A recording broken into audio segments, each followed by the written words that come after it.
दोस्तों, अगर आप भी हैं दबंग सुपरस्टार खेसारी लाल यादव के फैन तो हो जाइए तैयार, क्योंकि खेसारी लाल यादव लेकर आ रहे हैं एक होली का नया गाना।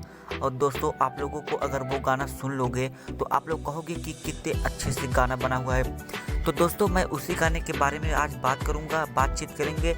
और चलिए हम लोग चलते हैं वीडियो की ओर।